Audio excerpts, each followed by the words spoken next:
Alors, pour passer ça. Alors, j'ai eu une prise de conscience avec a posteriori en me remémorant. Et alors, pourquoi il n'avance pas chez vous? Parce que moi, il avance, moi. Tu dois pas être en mode présentation. Si? Si, absolument. Ah bon? Diaporama. Moi, je veux bien faire à partir du début. Il a fait un truc bizarre. Attends. Diaporama, à partir de la diapositive.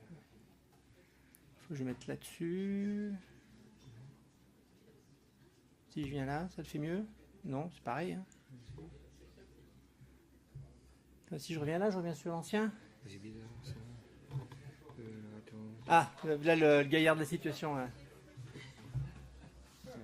Comment tu fais pour mettre le bon en mode... Ah, il y a quelqu'un qui a piqué la souris en fait. C'est pas lui, hein, ça c'est l'ancien. Peut-être dû le faire mieux, en fait. Ça c'est le bon. Ouais.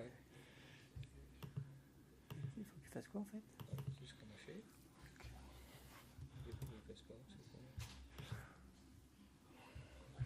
Il est où votre? C'est lui là.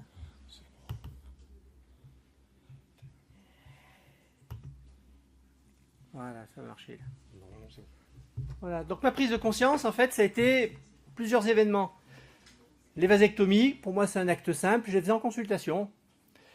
Et plusieurs fois, j'étais mal à l'aise pour les faire, pas sur le plan technique, mais sur le plan humain, avec la pression qu'il y avait dans la salle d'attente, que je gère en général très bien. J'ai souvent une heure de retard, mais là, ça me mettait une pression. Et pour faire un acte, j'étais très mal à l'aise. Deuxième prise de conscience, c'était dans les premiers moments où on a eu des difficultés de place au bloc. Et ce qui est assez récurrent chez nous à Annecy, qui est moins marqué que ce que me racontent les copains en ce moment, mais je vous parle d'il y a 10 ans, moi. Et où j'étais, ça me faisait peine de voir des salles armées avec des anesthésistes, des infirmiers anesthésistes, qui toutes les fins de programme étaient occupés à faire des locales. Je me dis, il y a du gâchis. C'est dommage parce qu'on aurait pu faire des AG en plus. Et puis, une ou deux fois, ou moi-même, parce que par exemple pour une pause de Pâques, l'environnement bloc étant nécessaire, je les faisais dans mes fins de programme. Et je me suis retrouvé surpris par une infirmière qui parlait aussi fort que pour l'intervention d'avant qui était sous AG, qui mettait la lumière à fond quand le patient arrivait, et avec des interphones qui crachaient « Un anesthésiste a demandé en salle 12 !» Et l'environnement pour le patient pour une locale était vraiment pas bon. Et je me suis dit, je ne veux pas l'en vouloir à l'infirmière, elle est réglée comme ça depuis ce matin, c'est pas parce qu'on fait les deux derniers autrement qu'elle va se changer.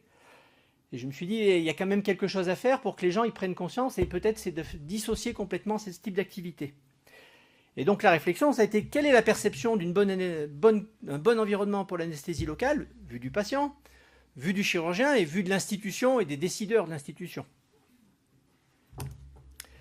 Alors pour le patient, lui, ce qu'il va rechercher, c'est quelque chose de simple. Simple en temps de parcours. S'il a un vestiaire, qu'à côté il a la salle où on fait l'acte, et qu'après il repart au vestiaire, on ne peut pas faire plus simple. Simple en temps. Une anesthésie locale programmée à la fin du programme, pour être sûr de l'avoir sous la main, on le fait venir à 14h. Quand il est 17h, qu'on le fait rentrer en salle, la personne, elle est en ébullition, elle a attendu 3 heures. Le rythme est très différent, à la fois de la consulte, où il est un peu plus lent, mais aussi du bloc, où il est beaucoup plus rapide. Et puis les patients, ils veulent une prise en charge plus personnalisée quand ils viennent sur une locale, et s'ils ont affaire qu'à 2-3 personnes, ça leur va mieux que s'ils ont un premier brancardier, quelqu'un les accueille au bloc, on les amène en salle de bloc avec un brancardier de bloc, dans le bloc on les prend en charge avec une équipe infirmière, et tout le même personnel pour le retour. Lui, il va chercher une atmosphère qui se prête à l'anesthésie locale, et a priori plutôt intimiste.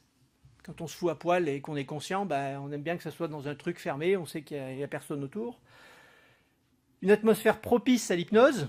Alors c'est typiquement, faut vous allonger une fois en salle opératoire et regarder au plafond, vous allez être ébloui, sauf si vous avez pensé à baisser l'intensité lumineuse, qui d'ailleurs, même pour les âgés, vous le rallumez que quand il est endormi, le patient. Et pareil pour le son. C'est une musique douce, c'est mieux que s'il y a tous les bruits intempestifs, des bip-bip, des trucs, des interphones qui crachent des informations importantes, mais qui ne collent pas avec le besoin de calme. Et puis, un patient, s'il est actif et informé, ça se passe beaucoup mieux pour lui. Actif, et alors, en fait, c'est les mêmes principes qu'on applique pour la RAC. C'est-à-dire que la préparation, elle a été anticipée avec lui, à la fois en lui disant ce qui allait lui arriver, puis en lui filant des tâches. Les tâches, c'est bien se préparer la peau, c'est prendre un comprimé de paracétamol 1 heure avant, c'est le repas que vous faites avant, il ne faut pas venir à jeun, mais il ne faut pas non plus manger une choucroute. C'est, vous aurez déjà prévu tous les soins post-opératoires, donc je vous fais l'ordonnance pour les soins d'après. Et puis c'est pendant l'acte, alors là c'est selon les tempéraments de chacun, il y en a qui veulent rien voir, rien entendre, et il y en a au contraire, vous faites quoi là? Ah ouais d'accord, je peux voir? Et il y en a d'ailleurs qui ne demandent pas, qui regardent dans le reflet du cialytique, et qui ça leur va très bien. Le bon environnement pour le chirurgien, c'est d'avoir un patient détendu, parce que si on a une pile électrique devant soi, c'est peut-être déjà qu'on a fait un mauvais casting, il fallait l'endormir. C'est d'avoir un personnel efficace par son expérience, efficace vis-à-vis de l'anesthésie, donc l'expérience de la gestion des actes en général, qui connaît l'anesthésie locale et qui n'est pas, je reste sur une atmosphère, une ambiance âgée, alors qu'il faut passer à l'AL, et efficace à connaître le matériel de bloc et te donner ce dont tu as besoin. Souvent, les sous-locales, c'est du matériel quand même bien plus simple. Il faut une salle et un matériel de qualité, mais pas trop bruyante non plus. Et puis une salle adaptée, notamment avec le classement ISO qui va bien de l'air, le traitement ISO de l'air qui va bien, et puis s'il y a de la radioscopie, une salle plombée. Et puis un rythme de travail dédié qui n'est pas tout à fait le même qu'en consulte, mais qui est vraiment pas le même que les interventions sous AG. Et vu de l'institution, l'institution elle cherche à éviter les dépenses inutiles. Le but c'est pas de faire des économies, mais si tu mets des moyens à un endroit qui ne servent à rien, tu tires une balle dans le pied pour faire autre chose avec ces moyens-là. Donc par exemple, éviter un brancardage vers un bloc opératoire aller-retour, c'est pas mal. Éviter d'avoir des salles qui soient armées avec pour nous, 3 équipes, une IBOD, une IAD et un anesthésiste, alors qu'on n'a besoin que de l'IBOD. C'est une meilleure gestion des RH, c'est-à-dire que si on a une équipe motivée à l'anesthésie locale et qui va vivre ça comme un challenge, ça se passera mieux en termes de motivation que quelqu'un qui va dire « Ah, c'est les AL de la fin, là », qui vit ça comme un petit peu un sous-produit qu'il faut faire pour occuper le temps de la fin de journée. Et du coup, une tâche où on travaille son excellence, c'est-à-dire que si toutes les AL se font un peu dans le même secteur, il y a des échanges, par le biais d'ailleurs des équipes permanentes, qui permettent à chaque opérateur de bonifier sa pratique et d'apprendre des choses. Et du coup, la réflexion, c'est on a un chaînon manquant entre la consulte et le bloc. Ce chaînon, c'est une salle, avec comme une salle de bloc, sauf qu'il n'y a rien pour les anesthésistes, ils ne sont pas les bienvenus. Donc on a le traitement de l'air, la radioprotection, il y a du bistouri électrique, il y a du cialytique, une table de bloc qui se lève, qui est confortable et qui peut s'orienter comme on veut, qui soit proche de l'unité de chirurgie ambulatoire, parce que c'est un lieu d'accueil et de départ de patients très classique. Et du coup, on a créé ce qu'on appelait une Scala. Alors, un acronyme qui soit plaisant à entendre pour les gens, quand on dit « je vous opère à la Scala », j'ai jamais vu personne partir en hurlant de peur. Ah, et on va chanter? Oui, peut-être, de douleur. Ah, mais c'est lyrique. Donc, salle de chirurgie pour anesthésie locale et ambulatoire.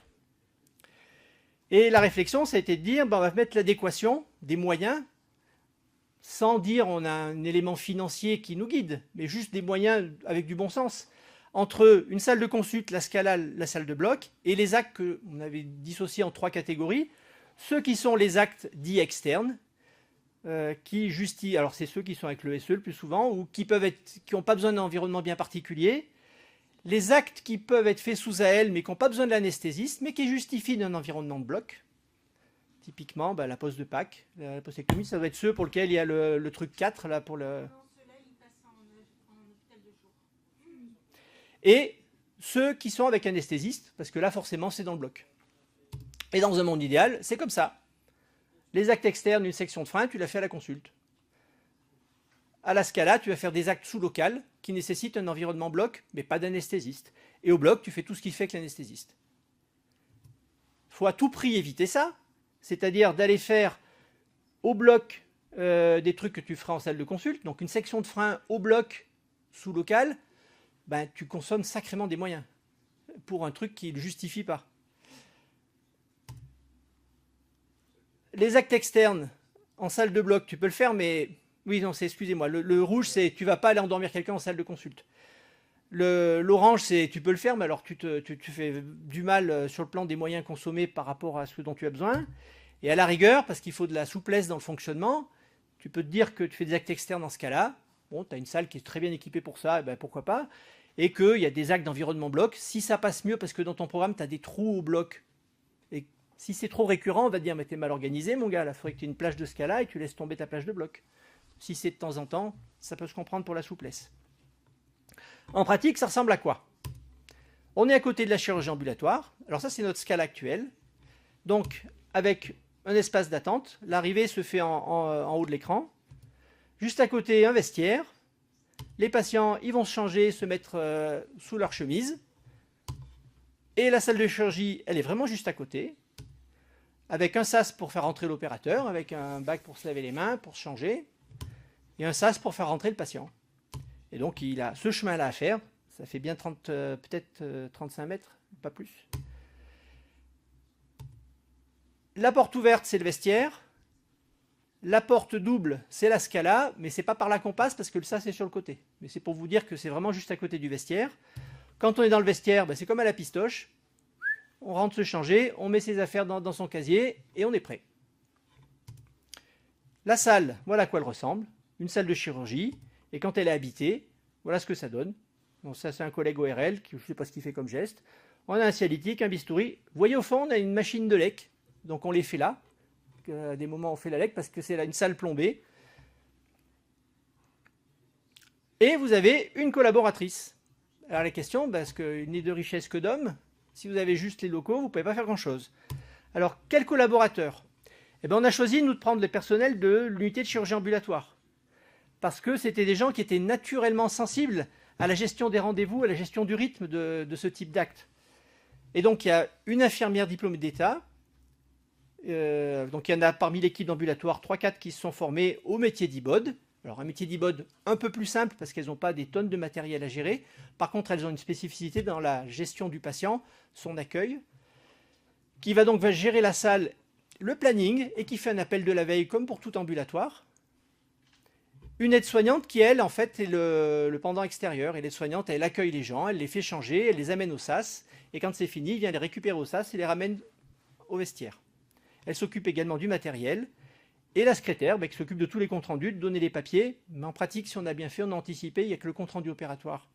Et si c'est un acte qui passe dans le cadre de la chirurgie ambulatoire, on a à ce moment-là également un bulletin de sortie. Alors quand même, je vous laisse 2-3 notions techniques toutes simples et très très générales. C'est l'anticipation. L'anticipation dans la tête du patient. Plus vous l'en avez raconté, sans être toxique, parce qu'il y a des gens, ils s'inquiètent pour rien, mais décrit sur ce qui se passe d'habitude, ça le rend acteur. L'antalgie, systématiquement, un paracétamol 1 heure avant, ça ne mange pas de pain et ça aide systématiquement. Et l'autre truc que moi j'ai appris, par exemple, depuis qu'il y a la Scala, c'est que ce qui brûle le moins au point d'injection, c'est de l'axylo 4/5 avec du bicarbonate 1/5 qui enlève l'acidité et quand on injecte, il n'y a pas la douleur de début. En coagulation électrique, alors ça, j'ai pas cherché non plus vraiment de texte là-dessus, mais mon constat, c'est que le monopolaire est beaucoup plus, donne plus de sensibilité que le bipolaire, donc systématiquement bipolaire. Et puis après, il y a tout le côté de l'hypnose conservationnelle, c'est-à-dire qu'en gros, les mots que vous choisissez, c'est les mots qui permettent de mettre les gens dans un état de bien-être ou pas. Alors à ce titre-là, si vous êtes un peu curieux sur YouTube, vous allez chercher l'hypnose positive au bloc, hypnose négative au bloc. Il y a les 2 films qui ont été faits par la clinique mutualiste de Grenoble il y a bien 10 ans. C'est toujours d'actualité. Rien que dans la façon dont vous parlez, vous accueillez les gens, les mots que vous utilisez. Si tu dis ça va vous faire mal, forcément ils vont ressentir une douleur. Si tu parles d'autre chose ou que tu évoques quelque chose, ils ressentiront vraiment beaucoup moins. Et typiquement, j'ai toujours pas trouvé, moi, dans les vasectomies, que je commence à leur titiller le scrotum, il faut que j'arrive à les mettre dans une conformation où ils soient dans du positif et quelqu'un leur touche le scrotum. Pour l'instant, j'en suis à leur poser la question, savoir s'ils ont déjà fait des pique-niques nudistes et qu'après, s'ils font leur sieste, il y a des petites fourmis qui passent par là. S'il y en a une qui se baladait ici, peut-être ça leur ferait sentir tchouk, et je fais l'injection.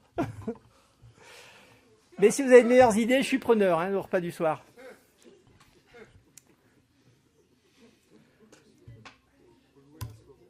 Quels actes sont réalisés au quotidien? Alors, je vous ai fait la liste. Vous voyez les spécialités qui interviennent: dermato, uro, viscéral, maxillo, ORL, ophtalmo.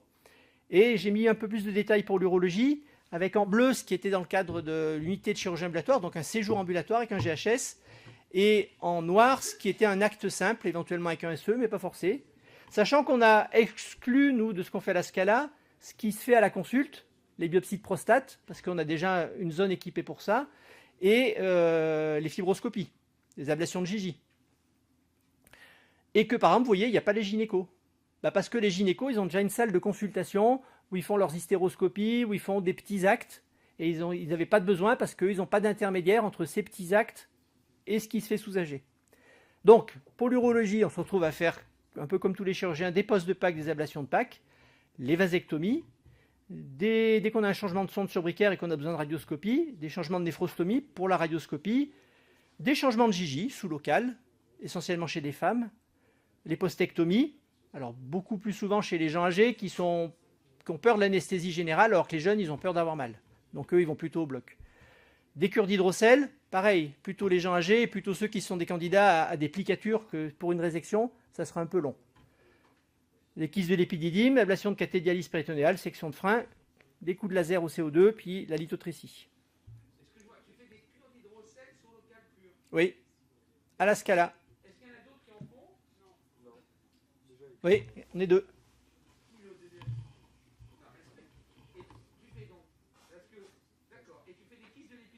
Oui. Et t'as pas de malaise vagal ni rien? J'ai pas dit qu'il n'y en avait pas, mais t'en as avec les vasectomies aussi. C'est pas lié à l'acte, ça c'est lié à la personne. Si, moi j'ai arrêté sur le cas, les vasectomies, ils font tous des malaises, ils se doivent comme ça. Ah non, bah non. Raconte au coup de la fourmi sur le scrotum, j'ai essayé. Non, non, mais le malaise vagal, je dirais, c'est un gars sur 20, quoi. Mais j'arrive pas à le prédire à l'avance, moi. Donc, on lui met la tête en bas, puis c'est fini. Ça dure 3 minutes. C'est juste que ça te consomme la salle, entre guillemets, mais ça te justifie quelques minutes de plus, le temps qu'il se remette. Et l'aide-soignante derrière qui va lui donner un petit jus d'orange et passer un quart d'heure avec lui pour voir, être sûr qu'il soit d'aplomb quand il devra repartir. Je pense que tu devrais communiquer à l'affût le nombre d'hydrocèles, le nombre de kystes d'épidémie sous local et de donner tes résultats. Parce Oui. que je pense qu'en France, vous devez être moins d'1% à faire ça sous local. Bon. Et que aucun d'entre eux, moi je n'ose pas, j'ai pas osé. T'as essayé, Jean-Luc? T'as essayé, non? La fourmi.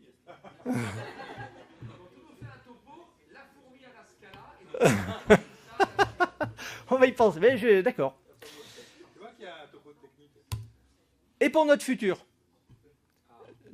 du change, eh ben, on a construit un nouveau centre de chirurgie ambulatoire. Les internes qui étaient là hier, vous avez vu qu'il y a des travaux. Eh ben, on a dit on va refaire une Scala parce qu'il y a de la demande. Même on ne va pas en faire une, on va en faire deux parce qu'il y a beaucoup de demandes.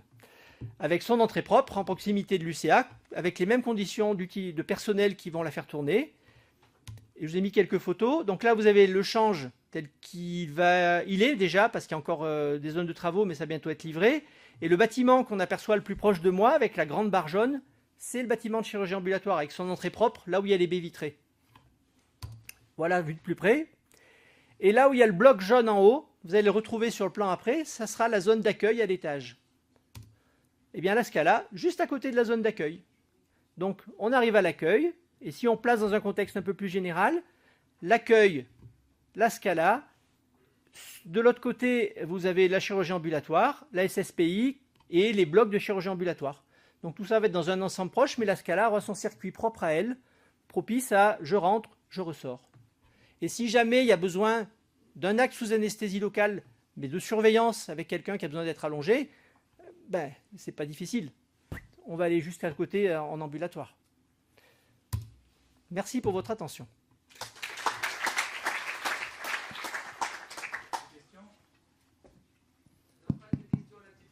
Moi j'ai une question, enfin j'ai deux questions. La première, c'est est-ce que tu utilises les systèmes de HypnoVR, tu sais, les nouveaux masques de réalité virtuelle?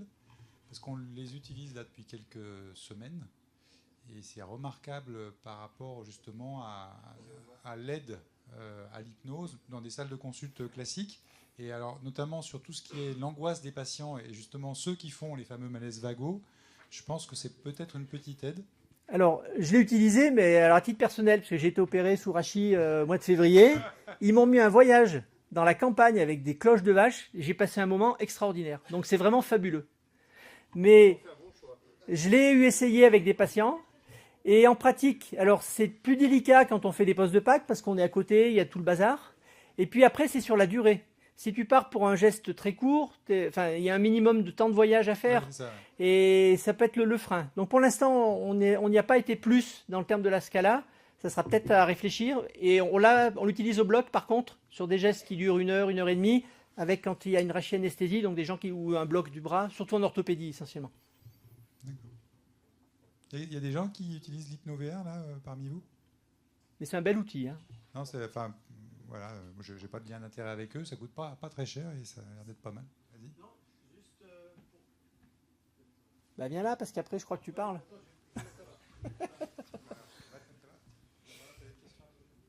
Non, c'était juste un commentaire sur les malaises vagos. L'anesthésie locale fonctionne très bien. Les patients l'acceptent sans aucun souci. Il faut que le médecin soit confiant de ce qu'il propose. Et si on y va calmement, il n'y a aucun souci, il n'y a pas de malaise, ça se passe bien. C'est tout. Donc il faut juste parler normalement aux patients. Alors, pour rejoindre ce que tu dis, nous dans l'équipe, on est 3 plus anciens à savoir comment les autres sont en tempérament. On n'a pas tous le même tempérament et la même appétence pour l'anesthésie locale et ça se ressent dans le vécu des patients. Il y a des gens qui ont un tempérament plus dynamique et qui prennent peut-être un peu moins le temps. Et du coup, il le sait, enfin, mon collègue qui est comme ça, il le sait, il ne va pas trop à la locale parce que ce n'est pas son tempérament. Et ce n'est pas une critique, c'est une constatation. Donc il y a une part de nous qu'on emmène là-dedans. Juste un petit complément par rapport à ce que tu dis. Par exemple, pour tout ce que tu fais comme anesthésie locale, moi j'utilise, je ne sais pas si vous connaissez, les ORL l'utilisent beaucoup, c'est le liquide de Bonin. Vous avez peut-être entendu parler, c'est une composition qui contient de la cocaïne et qui se met en topique local. Ouais, ça sent très bon. J'adore ça, moi, exactement. Allez voir les ORL. C'est donc le liquide de Bonin, ça contient du chlorhydrate de cocaïne. Et c'est vrai que c'est en tamponnement, vous prenez, il faut le commander à la pharmacie bien entendu, vous prenez un petit coton, vous appliquez ça sur la peau, avant toute anesthésie locale, donc ça fait, là tu sens plus les fourmis en bas, et ça marche très très bien éventuellement sur une zone de couverture anesthésique qui est tout à fait satisfaisante si tu as un petit geste d'1 centimètre ou 2 centimètres à faire. N'hésitez pas à le faire, parce que moi je vois les plus jeunes qui piquent. Ça fait mal de piquer dans le cordon qui est juste à côté ou pour des petites interventions. Et donc, en mettant ça, c'est déjà sur la peau, ça anesthésie assez profondément quand même et ça vous permet de compléter l'anesthésie locale par la xylocaïne bicarbonatée. Ouais, mais si tu penses à une fourmi, c'est bon. La piqûre, tu l'élimines vite, tu dis que c'est qu'un insecte. Surtout, ça marche très très bien pour les sections de frein. Oui. Alors ça, c'est royal. De Bonin, oui. Ouais, j'ai un gynéco de Thonon là, qui fait pas des mastectomies, des ablations de tumeurs du sein sous-local, qui a aussi un liquide qui m'a décrit, et, avec du catapressant, non, je ne sais plus ce qu'il y a, en injection locale. Faut que je creuse la question. Voilà, mais j'ai pas encore été plus loin.